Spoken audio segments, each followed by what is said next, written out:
네, 안녕하십니까. 하나증권 리서치센터 ETF 담당하고 있는 박승진입니다. 하반기 ETF 시장 전망 말씀드리도록 하겠습니다. 네, 제목에서 보시는 것처럼 이 버틀문액 영역에 대한 이 모멘텀을 가지고 이제 저희 말씀을 드릴 거고요. 사실 이 부분들은 다들 예상하시겠지만 이 반도체와 전력 관련한 부분들이라고 보시면 될 것 같습니다. 지금 여러 가지 얘기들이 나오고 있지만 명확한 쪽으로 저희가 좀 집중을 해야 된다라고 보고 있고요. 이 명확한 부분들에 대한 집중 부분들은 사실 AI 산업이 성장하는 것들에 대한 이 퀘스천 마크는 아마도 없을 겁니다. 그렇기 때문에 이 산업 성장에 대한 부분들 이외에 자금 조달이라던가 수익성에 대한 부분들, 효율성에 대한 문제를 차치하고서 앞단에서 가장 수요를 확실하게 끌고 갈 수 있는 영역에 집중을 해야겠다라는 부분들로 좀 보시면 될 것 같습니다. ETF 시장도 이런 부분들을 가장 또 굉장히 적극적으로 반영을 하고 있다고 보시면 될 것 같고요. 지금 ETF 시장은 보시는 것처럼 굉장히 빠른 속도로 커지고 있습니다. 이것들이 사실 새로운 추세라고 보기는 어렵지만 이 글로벌 ETF 시장 보시면은 2022년 그러니까 사실 금리 인상이 미국에서 시작이 됐을 때 시장이 조정을 받으면서 규모가 잠깐 줄어들었던 부분들도 있지만 이 대체로 팬데믹 이후로는 이 성장 속도를 굉장히 빠르게 가져가면서 가파르게 좀 올라가는 모습들이 계속 나오고 있다고 보시면 될 것 같고요. 상장되고 있는 종목 숫자도 계속 늘어나고 있는 부분들이 우리나라뿐만 아니라 미국 그리고 또 다른 해외 증시에서도 공통적으로 나타나는 현상이라고 보시면 될 것 같습니다. 물론 이제 이 시장을 주도하고 있는 것들은 미국이 된다라고 보셔도 될 것 같고요. 미국이 시장에서 차지하는 비중, ETF 쪽에서 차지하는 비중은 한 70% 정도의 규모가 되기 때문에 일단 시장에서 가장 눈여겨보고 있는 것들은 미국이고 미국에서 나오는 종목들의 종류들 새로운 형태의 종목들이 나올 때마다 다른 글로벌 증시들에서는 이런 부분들을 좀 따라가기 위한 움직임들도 나오고 있다. 이런 것들도 좀 참고하시면 될 것 같습니다. 최근에 한국에 대해서도 관심을 글로벌 투자들이 많이 가지고 있다고 보시면 될 것 같고요. 워낙에 이 주가 수익률이 상대적으로 굉장히 좀 높은 수익률을 좀 보여주고 있기 때문에 이 메모리 반도체부터 시작해서 이 증시 전반에 대한 관심들 굉장히 높아지고 있다고 보시면 될 것 같습니다. 그래서 미국 증시에 상장되어 있는 종목들 같은 경우도 이 우리나라 기업들을 포트폴리오에 포함하는 이런 기업 ETF들이 굉장히 늘어나고 있다고 보시면 될 것 같고요. 이런 종목들이 또 사실은 자금 유입을 또 많이 끌어당기면서 굉장히 또 전과 다른 패턴들이 우리나라 수급에 영향을 또 미치고 있다. 이런 부분들도 참고해서 보시면 될 것 같습니다. 시장 관련해서 간단히 말씀을 드리면 사실은 여러 가지 얘기들이 되겠지만 사실 IT 그리고 또 저희가 반도체와 전력 이런 것들을 말씀드리는 배경은 사실 지금 시장을 바라볼 때 이 모멘텀이 굉장히 집중되는 특징을 좀 보여준다라는 것들을 좀 말씀을 좀 드릴 수 있을 것 같습니다. 보시는 것처럼 이 소비심리, 미시간대 소비심리 지수를 가지고 저희가 이 미국의 심리 지수들을 보시면요, 이 오일 쇼크 때보다도 더 낮은 수준까지 심리가 더 안 좋아져 있는 상황입니다. 그럼에도 불구하고 또 반대급부적으로 좀 반대적으로 나오는 현상은 주가 지수는 사상 최고치를 경신하고 있다. 이런 굉장히 좀 아이러니한, 약간 좀 모순된 것처럼 보이는 이런 형태의 모습들이 나오고 있다라고 보시면 될 것 같고요. 이런 기반들로 저희가 나눠서 본다라 하면은 결과적으로는 이 경제 전체가 좋아가지고 시장에 끌고 올라간다기보다는 한 영역에서의 이 모멘텀들이 집중되면서 사실은 결과적으로 보면은 다들 아시는 것처럼 이 AI의 투자 사이클들이 굉장히 적극적으로 들어가는 부분들 이런 것들이 지수 상승을 한 섹터를 중심으로 주도를 하면서 나타나고 있는 현상이다. 이렇게 보시면 될 것 같습니다. 그게 대표적으로 IT 섹터가 이제 가장 큰 역할들을 한다라고 보시면 될 것 같고요. 보시면은 사실 IT에 대해서는 버블 얘기들이 굉장히 또 중간중간 많이 나오고 있긴 하지만 이 IT 주가와 EPS 결국 이제 실적에 대한 부분들을 같이 놓고 보시면 굉장히 동일한 방향성 상관계가 높게 나온다는 부분들을 저희가 좀 볼 수가 있습니다. 그래서 이 시장이 움직이는 것 자체가 이 버블로 뭔가 설명을 하기보다는 실적 기반의 이 쏠림 현상들이 나타나면서 수급을 끌어당기고 있다. 이렇게 좀 정리를 저희가 해서 볼 수가 있을 것 같고요. 저희 ETF 시장에서 이 스타일 ETF들을 통해서 이런 부분들을 또 한 번 더 체크해 볼 수가 있는데 이 왼쪽 차트에 보시면은 SPHB랑 SPLV 결국 하이베타와 로우볼, 그러니까 이게 시장 대비 탄력이 좋은 기업들의 포트폴리오와 그리고 또 이 저변동성의 포트폴리오의 ETF를 저희가 비교해서 상대 주가를 그려보면은 이 하이베타 쪽이 확실히 우상향하는 모습, 상대 우위를 보이는 모습들이 실제로 나오고 있습니다. 꾸준히 나오고 있다고 보시면 될 것 같고요. 거기다가 이제 반대적으로 오른쪽 차트에서 보시는 RSPD랑 RSPS, 이거는 이 경기 소비재 ETF와 또 필수 소비재 ETF라 보시면 되고요. 이 경기에 대한 판단을 저희가 상대적으로 같이 비교해 볼 수 있는 주가 흐름들을 또 비교해 보시면 이 경기 소비재 대비해서는 오히려 필수 소비재 쪽이 더 강세를 보이는 흐름들이 중간중간 계속 나오고 있다. 뭐 이런 부분들을 보실 수가 있습니다. 네, 앞서 말씀드린 것처럼 이게 지수가 끌고 올라가는 데 있어서 이 전체적인 경제가 좋고 전 섹터가 좋기 때문에 이제 시장에 지수가 올라간다라기보다는 한쪽으로 모멘텀이 쏠려 있는 현상들을 가장 잘 표현해주는 상대 주가의 차트들이라 보시면 될 것 같고요. 하이베타 쪽이 사실은 원래는 IT 섹터부터 시작해서 뭐 커뮤니케이션 서비스나 아까 말씀드린 경기 소비재 이런 업종들이 많이 포함이 되게 되어 있는데, 사실 지금은 결국은 경제에 대한 부분들보다 IT, AI 밸류체인 이런 쪽에서 시장을 주도하고 있다는 모습들을 확실하게 좀 보여주는 이 상대 주가라고 좀 보시면 될 것 같습니다. 사실 밸류에이션 측면에서 저희가 놓고 보면은 실적 추정치들이 굉장히 계속 올라가고 있습니다. S&P 500이랑 나스닥 이 PER과 EPS 추정치를 저희가 좀 그려놓은 차트인데요. 보시면은 S&P 500 그리고 이 나스닥 모두 비슷한 모습들을 보이는 걸 좀 알 수 있습니다. 다만 이제 여기서 차이점은 이 PER의 레벨을 가지고 좀 보실 수가 있는데요. S&P 500 같은 경우는 5년과 10년 평균 모두 좀 상회하고 있는 상황입니다. 이건 실적 추정치가 올라가는 것들은 동일하지만 이 구성 기업들의 포지션들이 좀 차이가 있기 때문이라 보시면 될 것 같고요. 나스닥 ETF, 나스닥 시장 같은 경우는 보시면은 이 5년과 10년 사이에 이 PER이 좀 아직도 사이에 좀 놓여 있는 걸 보실 수가 있습니다. 결과적으로는 전고점과 거리 체크를 하시는 데 있어서도 이 평균보다 더 레벨이 좀 낮아져 있는 상황들을 보실 수가 있고, 결국 이 부분들은 이 기술주 쪽의 실적 추정치 상향 속도가 훨씬 더 빠르기 때문에 나타나는 현상으로 보시면 될 것 같습니다. 결국 이 주가가 좀 움직이는 부분들은 실적을 기반으로 해서 움직이고 있고, 이 밸류체인 쪽에 투자가 늘어나면서 나타나는 현상이라는 것들을 다시 한번 보실 수가 있을 것 같고요. 이런 관점에서 한국 증시를 본다라 하면은 이 한국 증시는 더 뚜렷하게 나타나고 있습니다. 작년 하반기 이후에 처음에는 이 리레이팅에 대한 부분들, 디스카운트 해소에 대한 부분들이 나타나면서 PER이 먼저 올라가면서 주가가 올라가는 형태가 나타났다라고 하면은 이 하반기 연말로 가면서부터는 이 EPS 추정치가 급격하게 올라가면서 결국은 이 반도체, IT 섹터 중심으로 조방원 저희가 이제 많이 얘기했지만 결국은 반도체, 삼성전자, 하이닉스 중심으로 가는 이 반도체 수요들을 이 실적 추정치로 굉장히 공격적으로 좀 끌어올리고 있다고 보시면 될 것 같고요.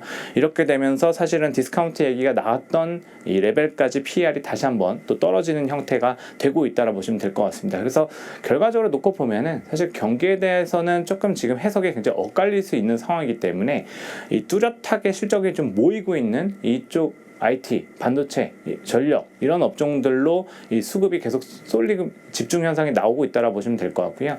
이런 과정들이 어떻게 보면 이렇게 억지스러운 부분보다는 굉장히 좀 자연스럽게 시장을 끌고 갈 수 있는 이런 부분으로 좀 보시면 될 것 같습니다. 이런 관점에서 저희가 ETF도 바라보게 되는데, 이 오른쪽 차트를 보시면은 이 최근에 굉장히 또 관심을 많이 받고 있는 ETF의 지금 자금 유입 차트들을 확인할 수가 있습니다. EWI는 저희가 이제 한국 증시를 추종하는 미국에 상장된 ETF고요. 그리고 디램 같은 경우는 메모리 반도체 테마의 미국 상장 ETF입니다. 지금 보시면은 이 두 개를 합한 이 차트가 이 하반기로 가면서 쭉쭉 올라오다가 사실은 이 디램이라는 ETF 같은 경우는 4월달에 올해 4월에 상장이 됐습니다. 이 종목이 가지고 있는 이 기업들 같은 경우는 하이닉스와 삼성전자, 마이크론 비중을 75% 정도 편입을 하고 있다고 보시면 될 것 같고요.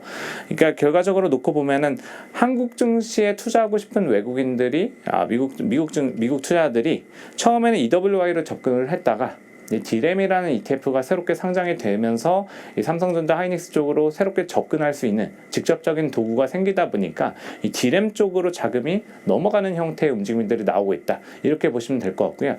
이런 부분들을 놓고 보시면 한국 증시에서 수급 부분에서 이 반도체 쪽이 확실히 좀 탄탄하게 갈 수 있는 이런 영역들에 놓여 있다라는 것들을 이 대외 자금들의 이 흐름들에서도 저희가 확인하실 수 있다. 이런 것들을 또 참고로 좀 보시면 될 것 같습니다. 그래서 이제 ETF 쪽을 말씀을 드리면 이제 저희가 이제 반도체에 집중된 형태의 ETF들을 먼저 좀 살펴볼 필요가 있을 것 같습니다. 여기 보시면은 미국에 상장된 ETF들 같은 경우에 SMH, SOXX, DRAM ETF 이 세 종목을 가장 대표적으로 좀 보실 수가 있고요. 이 방법론의 차이와 포트폴리오 구성의 이 테마에 좀 차이가 좀 있습니다. 이런 부분들을 가지고 기준을 잡으시면 되는데 이 SMH와 SOXX 같은 경우는 전반적으로 글로벌 반도체 기업들을 전적으로 구성하는 ETF라 보시면 됩니다. 그래서 사실 여기는 보시면 비슷한 기업들의 구성 포트폴리오라 보시면 되는데 다만 이 방법론이 다르기 때문에 앞서 페이지에서 보셨던 것처럼 이 주가의 괴리가 굉장히 커질 수 있다는 부분들을 좀 확인하실 수가 있고요. 이 방법론의 차이를 간단하게 설명을 드리면 SMH 같은 경우는 한 종목의 캡레이트, 그러니까 상한 비중을 더 높게 설정을 해놨습니다. 20%로 더 열어놨다라 보시면 되고요. 그렇기 때문에 시가총액이 큰 기업들을 더 많이 담을 수 있는 형태의 ETF라 보시면 됩니다. 이 SOXX 같은 경우는 보시면은 이 최대 비중의 기업들의 비중이 그렇게 높지 않다라는 것들을 확인하실 수가 있고요. 이 종목은 제가 텍스트에서 정리해놨지만 이 상위 5개 종목의 상한이 8%로 세팅이 되어 있습니다. 그렇기 때문에 이 대형 기업이라고 해서 더 큰 비중을 시가총액만큼 가져갈 수 있는 포지션이 아니고, 물론 이제 분산 투자가 더 잘 되는 효과들은 있지만 이 AI 밸류체인이나 반도체 기업들 같은 경우는 이 주도하는 기업들의 주가 모멘텀이 더 확실하게 돋보이게 되는 형태의 특징을 가지고 있는 섹터이기 때문에 지금 이 괴리가 벌어질 수밖에 없는 구조라고 보시면 될 것 같고요. 그리고 이 DRAM ETF는 조금 다른 형태입니다. 이 메모리 반도체 집중된 테마 ETF라고 보시면 되고요. 이 종목은 이제 위에 세 종목 이 비중을 보시면 아시겠지만 삼성전자, 마이크론, 하이닉스 이렇게 좀 비중을 75% 정도를 싣고 가고 있는 형태라 보시면 됩니다. 이런 부분들이 좀 나타나고 있기 때문에 최근에 어떻게 보면 아시아 증시, 한국부터 대만 이런 증시들이 굉장히 더 상대 우위를 보이는 관점에서 더 집중된 포트폴리오의 효과를 더 뚜렷하게 만들어내고 있는 이런 형태의 ETF라 보시면 됩니다. 그래서 사실은 변동성에 대한 부분들을 기준으로 잡는다라고 하면은 SMH와 SOX 두 가지 중에서는 SMH에 대한 선택지가 탄력을 조금 더 키울 수 있는 형태라 보시면 될 것 같고요. 그리고 이 반도체 전체적인 포트폴리오와 메모리 반도체의 좀 특징을 나눠가지고 접근할 수 있는 방법의 차이라고 같이 좀 보시면 될 것 같습니다. 국내 종목들 같은 경우는 비슷한 ETF들이 상당히 좀 많이 상장이 되어 있습니다. 반도체 검색해 보시면 ETF들 엄청나게 많이 나오실 거고요. 여기서 또 대표성을 띠는 종목들을 좀 제가 세 가지 말씀을 드리면 먼저 이제 코덱스 AI 반도체 탑2 플러스 같은 경우는 최근에 지수 방법론이 한번 교체된 좀 변경된 업그레이드된 종목이라 보시면 됩니다. SK 하이닉스와 삼성전자 비중 사실 반도체에서 탑2 붙어 있으면은 이 두 종목의 비중이 거의 50%, 25씩 들어가 있다라 보시면 되고요. 거기서 이제 나머지 종목의 포트폴리오 어떻게 가져가냐의 차이라고 좀 보시면 되는데 이 종목 같은 경우는 삼성전기 이 소부장에 대한 포지션들을 50% 가져가는데 전기의 포지션들을 좀 더 집중된 형태의 구성이라 보시면 될 것 같고요. 이외에도 사실 다른 비슷한 종목들 같은 경우에 이 탑2는 고정시켜 놓고 사실 한미 반도체라던가 삼성전기부터 시작해서 이제 밑에 있는 종목들의 리노공업이라든가 이 다양한 종목들을 비중을 좀 더 차이를 놓고 가져가는 형태의 차이를 보시면 될 것 같습니다. 이런 구성들의 방법의 차이점들을 한번 확인하시면서 접근하시면 좋을 것 같고요. 이 원 반도체 밸류체인 액티브 ETF 같은 경우는 이 SK 스퀘어가 들어가 있습니다. 스퀘어 같은 경우는 아시다시피 하이닉스 비중을 좀 더 20% 정도 싣고 있기 때문에 조금 더 포트폴리오에 어떻게 보면 규제와 이 기준을 통해 가지고 제한된 부분들을 한번 더 좀 뚫어낼 수 있는 이런 간접적인 형태의 포지션 비중을 좀 가져가는 ETF라고 보시면 될 것 같고요. 미국 기업들로 구성된 ETF들도 상당히 많이 상장이 되어 있습니다. 그래서 이 코덱스 미국 AI 반도체 탑3 플러스라던가 이 코엑트 글로벌 AI 메모리 반도체 액티브 이런 종목들이 사실은 이 다양한 형태의 기업들을 가져가는 반도체 포트폴리오라고 보시면 될 것 같고요. 이 글로벌과 미국이 붙어 있는 ETF들은 당연히 이제 미국은 미국 기업들을 구성을 하는 미국에 상장된 기업들을 구성하는 ETF라고 보시면 되고 글로벌이 붙어 있다라고 하면은 사실 아시아 국가라던가 유럽 국가 까지도 같이 이 기업들을 가져갈 수 있는 포트폴리오이기 때문에 이런 차이점들을 두고 저희가 좀 살펴보시면 좋을 것 같습니다. 아까 이제 말씀드렸던 D램과 비슷한 포트폴리오 같은 경우는 가장 오른쪽에 있는 플러스 글로벌 HBM 반도체 ETF라고 보시면 될 것 같고요. 이 상위 3개 종목이 가장 유사하게 겹치는 형태라고 보시면 될 것 같습니다. 그리고 이 구성 종목들 같은 경우에는 이 D램과 조금 다른 점들은 한국 기업들이 좀 더 추가적으로 들어가 있다. 이런 부분들의 차이를 놓고 살펴보시면 될 것 같습니다. 저희가 지금 최근에 이제 국내 시장에 많이 상장된 ETF 형태 중에 하나는 채권혼합 ETF입니다. 이 채권혼합 ETF 같은 경우는 이 채권혼합형 ETF를 포트폴리오에 담았을 때의 장점, 이거는 이제 퇴직연금 계좌에서 가장 발현이 된다라고 보시면 될 것 같고요. 이 퇴직연금 계좌 같은 경우는 위험자산, 그러니까 특히 이제 주식형 ETF들의 비중, 주식형 자산의 비중을 70%까지로 제한을 하고 있습니다. 나머지 30%는 안전자산을 넣어야 되는데 이 채권 혼합 50%, 채권을 50% 담고 있는 ETF들은 안전자산 형태로 분류가 되다 보니까 지금 같은 강세장에서는 지금 여기는 삼전익스와 채권 혼합 50 ETF들을 넣어놨지만 주식 비중을 15% 더 실는 효과들이 퇴직연금 계좌에서 만들어지기 때문에 이런 구성의 종목들도 활용하신다라고 하면은 시장이 좀 강세장을 가는 관점, 그리고 또 이 퇴직연금을 수취하시는 데까지 시간이 많이 남으신 분들 같은 경우는 조금 더 적극적인 방향성에서의 이 연금 계좌를 운용하실 수 있다. 이런 관점에서 굉장히 또 유용하게 활용하실 수 있는 종목군이라고 보시면 될 것 같습니다. 이 CHAT 같은 경우는 이제 미국 상장된 ETF고요. 글로벌 생성형 AI 액티브 ETF입니다. 이 종목을 말씀드리는 이유는 앞서 이제 반도체 기업들의 ETF를 말씀을 드렸는데 이 ETF는 생성형 AI 테마 ETF라고 보시면 되고요. 다만 이제 여기서 차이점은 이 반도체 ETF, SMH, SOX 이런 종목들 같은 경우는 IT 섹터 내에서 기업들을 골라야 되는 반면에 이 CHAT 같은 경우는 액티브, 그러니까 미국의 액티브 ETF들은 업종이나 지수 방법론 이런 제한을 받지 않습니다. 완전하게 액티브로 돌아가기 때문에 시장 상황에 따라서 알파벳이라던가 SK 하이닉스, 삼성전자 같이 다양하게 자기들의 판단에 따라서 긍정적인 뷰를 가지고 있는 종목들을 다양하게 넣을 수 있기 때문에 조금 더 적극적인 상황의 변화를 가져갈 수 있는 이런 구성의 ETF이기 때문에 CHAT라던가 BAI 같은 종목들은 이런 관점에서 저희가 좀 접근할 수 있는 형태라고 보시면 될 것 같습니다. 글로벌 테크 ETF들도 좀 다양한 형태의 종목들이 이제 구성이 되어 있고요. 지금 보시면은 전력 같은 경우는 미국 AI 전력 테마 ETF들, 그리고 또 이제 그 국내 AI 전력, 그리고 글로벌 전력 테마 ETF들이 다양하게 좀 상장이 되어 있습니다. 그리고 이 부분들도 저희가 이제 조금 이제 포트폴리오를 뜯어서 보시게 되면은 이 솔 같은 경우가 이 전력 테마 중에서도 약간 원전의 비중을, 원전 ETF가 아님에도 불구하고 조금 더 방법론 측면에 좀 강제적으로 이제 포함을 시켜가지고 이 전력 테마와 이 원전에 대한 비중 자체를 조금 더 인위적으로 높여놓은 이런 형태라고 보시면 될 것 같고요. 이런 방법론의 차이들이 있기 때문에 패시브 ETF를 접근하실 때는 이 포트폴리오를 한 번씩 좀 체크를 하시면서 비교하시면서 접근하시는 방향성들을 가져갈 필요가 있다. 이렇게 좀 말씀을 좀 드릴 수 있을 것 같습니다. 또 관심이 많으신 영역은 우주 ETF들이 되실 텐데요. 우주 ETF에 대해서 간단히 말씀을 드리면 우주 ETF는 지금 이미 기상장된 종목들 같은 경우는 이렇게 ARKX, UFO, 나사 이런 ETF들이 미국에 상장된 것들이 있고요. 한국 같은 경우는 작년 11월에 이제 원큐 ETF부터 조금 더 우주 테마에 더 집중된 형태라 보시면 되고, 그 이전에 상장된 ETF들 같은 경우는 일반적으로 방산과 조합이 되어 있는 형태의 ETF라고 보시면 될 것 같습니다.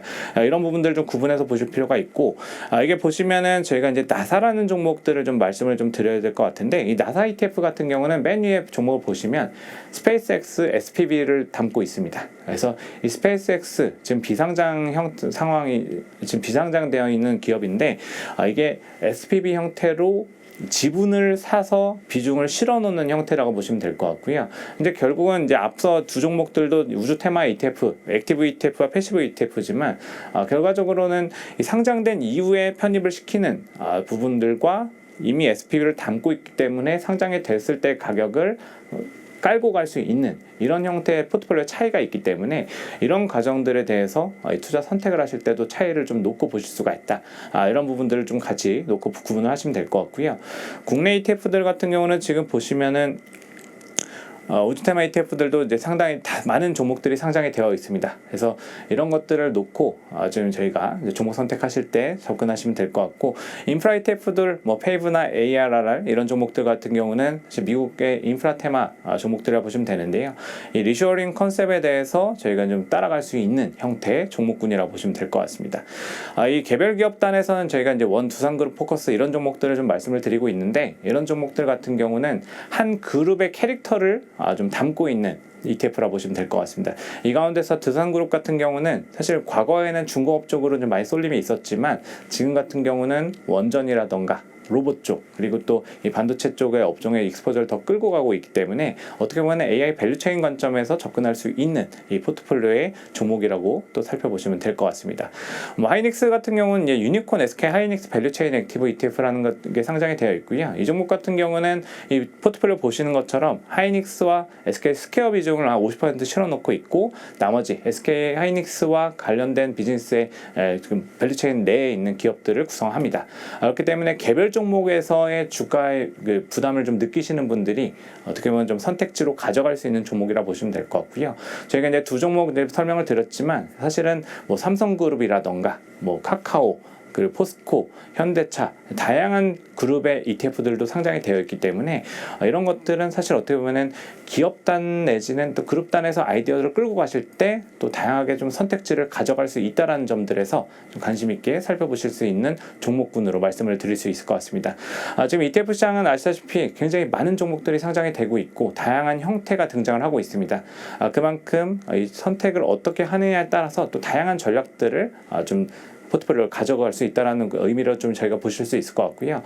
ETF 산업이 성장하는 만큼 저희 투자 방법들도 더 정교해질 수 있기 때문에 새롭게 나오는 종목들, 그리고 또 기존에 나와 있는 종목들이 변화하는 모습들, 이런 것들을 통해서 저희가 포트폴리오를 꾸며보시면은 굉장히 좀 도움이 많이 되실 것 같고, 저희도 사실 이런 부분들을 더 팔로우업 해가지고 시장에서 적절한 ETF를 가지고 더 수익률을 안전하게 높이실 수 있도록 노력하도록 하겠습니다. 오늘 저희 하반기 전망 여기서 마치도록 하겠습니다. 감사합니다.